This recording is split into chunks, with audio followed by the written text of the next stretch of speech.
untuk penghujung bulan suci Ramadan ini, ibadah apa yang baiknya dilakukan agar iman kita seringkali naik turun bisa tetap terjaga, dan agar menghilangkan rasa ketakutan Allah jauh dari kita ketika iman sedang turun.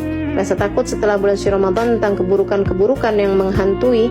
Cara terbaik yang bisa dilakukan seperti apa Ustazah agar bisa menghilangkan rasa itu? Jazakillah khair. Teman-teman sekalian saya muliakan, di bulan Ramadan ini alhamdulillah ya ada banyak kebaikan-kebaikan yang bisa kita lakukan, dan tentu saja kita berharap semoga di bulan-bulan sesudah bulan suci Ramadan kebaikan-kebaikan itu juga tidak begitu saja hilang dari kita, akan tetapi kita juga tetap dapat melanjutkannya dengan kebaikan-kebaikan yang kita lakukan di bulan suci Ramadan tersebut gitu. Nah, karenanya saya akan menyampaikan beberapa poin untuk kamu dapat melaksanakannya sesudah atau selama di bulan suci Ramadan ini, juga untuk kamu dapat melaksanakannya sesudahnya. Yang dapat kamu lakukan di sisa Ramadan kamu ini adalah memperbanyak niat baik, teman-teman. Niatlah agar kebaikan-kebaikan yang dapat kamu lakukan di bulan ini juga dapat terus kamu laksanakan untuk sesudah bulan suci Ramadan nanti gitu. Jadi itu adalah hal yang dapat kamu lakukan di sisa Ramadan ini gitu ya. Kenapa begitu? Karena bahkan pahala niat pun itu juga berlipat-lipat ganda, gitu kan? Karena memang selama bulan Ramadan ini kebaikan berlipat-lipat ganda gitu. Karenanya niat sekalipun itu juga berlipat-lipat ganda gitu. Nah, seperti yang sering disampaikan bahwa di bulan suci Ramadan ini amal kebaikan berlipat ganda, bahkan hingga dari 70 hingga sampai ke 1000 kali lipat gitu. Nah, ketika kamu meniatkan kebaikan-kebaikan untuk sisa Ramadan atau sesudah Ramadan nanti, maka kamu pun juga akan berlipat-lipat ganda pahala niatnya. Misalnya niat untuk sesudah bulan suci Ramadan kamu tetap akan menjalankan sholat malam. Sholat malam seperti mana yang kamu lakukan selama bulan suci Ramadan ini dengan kamu melaksanakan sholat tarawih. Nah, di bulan sesudah bulan suci Ramadan tentu kamu tidak dapat lagi melaksanakan sholat tarawih, akan tetapi kamu tetap bisa melaksanakan atau tidak meninggalkan sholat witir yang juga kamu terbiasa untuk melakukannya selama bulan suci Ramadan, gitu ya. Kamu bisa untuk tidak tidur kecuali setelah mengerjakan sholat witir misalnya. Atau selama bulan Ramadan ini kan kamu juga jadi lebih mudah untuk melaksanakan sholat dengan berjamaah. Coba juga niat bahwa nanti sesudah selesai bulan Ramadan saya juga tidak akan meninggalkan sholat dengan berjamaah. Karena kan sebagaimana yang kita tahu, sholat berjamaah itu pahalanya 27 kali lipat. Sholatul jamaah tafdhul sholatul fard bisaba' wa isyrina darajah.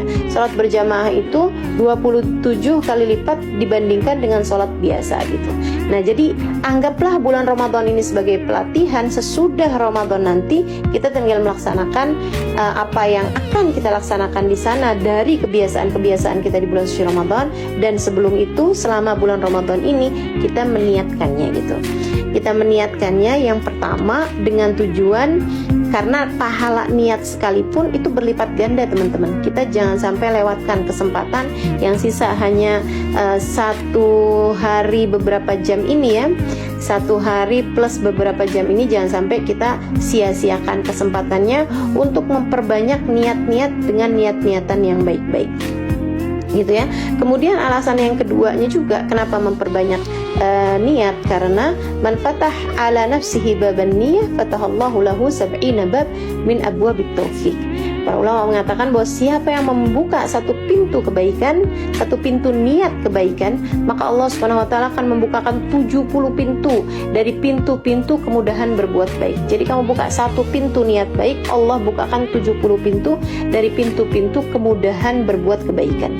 Nah, di bulan Ramadan yang seperti ini tentu rahmatnya Allah, karunia-Nya Allah, pemberian-pemberiannya Allah Subhanahu wa taala sangat banyak sekali. Juga istighfar para malaikat, doa-doa orang-orang soleh juga yang mendoakan kita sebagai orang-orang muslimin muslimat. Nah, itu teman-teman saudaraku sekalian akan sangat banyak sekali atau sangat banyak sekali tersedia di bulan Ramadan ini, yang karenanya siapa yang membuka untuk dirinya pintu-pintu niat kebaikan, insya Allah dengan rahmat, dengan karunia, dengan istighfar para malaikat, dengan doa orang-orang soleh yang tertuju kepada kita di selama bulan Ramadan ini, maka niat-niat tersebut akan mudah terrealisasi sesudah bulan suci Ramadan. gitu ya. Kita akan lebih mudah untuk mengerjakan kebaikan-kebaikan tersebut di sesudah bulan suci Ramadan. Dan salah satu dari niat baik yang kamu harus niatkan di bulan suci Ramadan ini adalah niat untuk meninggalkan perbuatan-perbuatan dosa. Teman-teman sekalian, niat sungguh-sungguh agar Allah Subhanahu wa taala tidak membiarkan kita lagi terjatuh kepada jurang-jurang dosa. Niat ninggalin perbuatan dosa, kalimat-kalimat kasar keluar dari lisan kita, kalimat-kalimat kotor keluar dari lisan kita tutup semuanya. Kita niat, ya Allah, bantu saya untuk dapat melaksanakannya. Saya tidak mau lagi berada dalam jurang-jurang yang menyesatkan. Saya tidak mau lagi berada dalam aib-aib diri. Saya tidak mau lagi berada dalam celah-celah diri. Saya tidak mau lagi mengerjakan perbuatan-perbuatan dosa. Ya Allah, saya niat, ya Allah, bantu saya untuk dapat melaksanakannya, gitu ya. Nah, itu hal yang kamu perlu lakukan untuk sisa Ramadan kamu ini. Kamu memperbanyak niat-niat kebaikan-kebaikan seperti itu. Nah, kemudian sesudah Ramadannya, teman-teman saudara sekalian yang saya muliakan, sesudah Ramadannya kamu juga berusaha nantinya untuk bisa melaksanakan kebaikan-kebaikan yang sudah berhasil kita laksanakan di bulan Ramadan ini. Itu tadi yang saya sampaikan, dari sholat berjamaahnya, kemudian dari sholat-sholat sunnahnya, jangan kurang dari mengerjakan sholat witir, begitu kan ya. Kemudian pagi-pagi hari kita kerjakan sholat duha, kemudian qobliyahnya juga, qobliyah subuh, qobliyah duhur gitu ya, qobliyah isya gitu kan. Kita laksanakan semua qobliyah-qobliyah dan juga ba'diyah-ba'diyahnya sebagaimana yang telah kita laksanakan selama bulan Ramadan ini. Kemudian juga kebiasaan-kebiasaan yang lain, seperti misalnya kebiasaan untuk bersedekah. Tentu di bulan Ramadan ini ada banyak sekali orang-orang yang membiasakan dirinya untuk bersedekah. Saya yakin sahabat-sahabat juga terbiasa bersedekah pada bulan Ramadan yang seperti ini. Nah, di luar bulan Ramadan, kita pun juga jangan meninggalkan hal baik seperti itu gitu. Kita tetap berusaha untuk setiap kali kita melihat ada orang-orang yang memerlukannya, kita memberi kepada mereka, bukan hanya di bulan suci Ramadan saja. Kebiasaan yang lain di bulan suci Ramadan adalah, dan ini merupakan salah satu kebiasaan penting menurut saya ya, untuk tidak setiap laparmu kamu makan. Kita kan kalau di bulan Ramadan ini kan nggak setiap lapar kita makan dong. Tentu kita lapar di siang hari seperti ini, tapi kan kita nggak makan gitu. Nah, demikian pula sesudah bulan suci Ramadan, walaupun kamu tidak berpuasa secara misalnya kayak puasa-puasa sunnah atau apa, misalnya tidak sedang kamu laksanakan sekalipun, begitu ya, jangan lepas dari kebiasaan untuk belajar menahan lapar, teman-teman saudara sekalian. Nggak setiap lapar itu harus kamu kasih makan kok gitu. Katanya Nabi besar Muhammad SAW kepada Sayyidah Aisyah, ya Aisyah dawami ala qurb ibabillah. Wahai Aisyah, terbiasalah atau sering-seringlah mengetuk-ngetuk pintu Allah Subhanahu wa taala. Terus-teruslah ngetuk-ngetuk pintu Allah.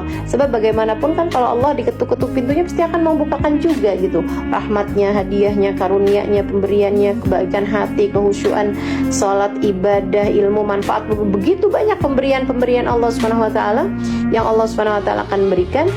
Nah, katanya Nabi Muhammad, terus-teruslah mengetuk-ketuk pintu Allah Subhanahu wa taala. Sayyidah Aisyah bertanya, "Bimadza ya Rasulullah?" Gimana caranya saya mengetuk-ketuk pintu Allah Subhanahu wa taala wahai Rasul? Nabi Muhammad menjawab, "Bilju", dengan lapar. Setiap kali kita lapar, kita sedang mengetuk-ngetuk pintu Allah Subhanahu wa taala, teman-teman saudara sekalian.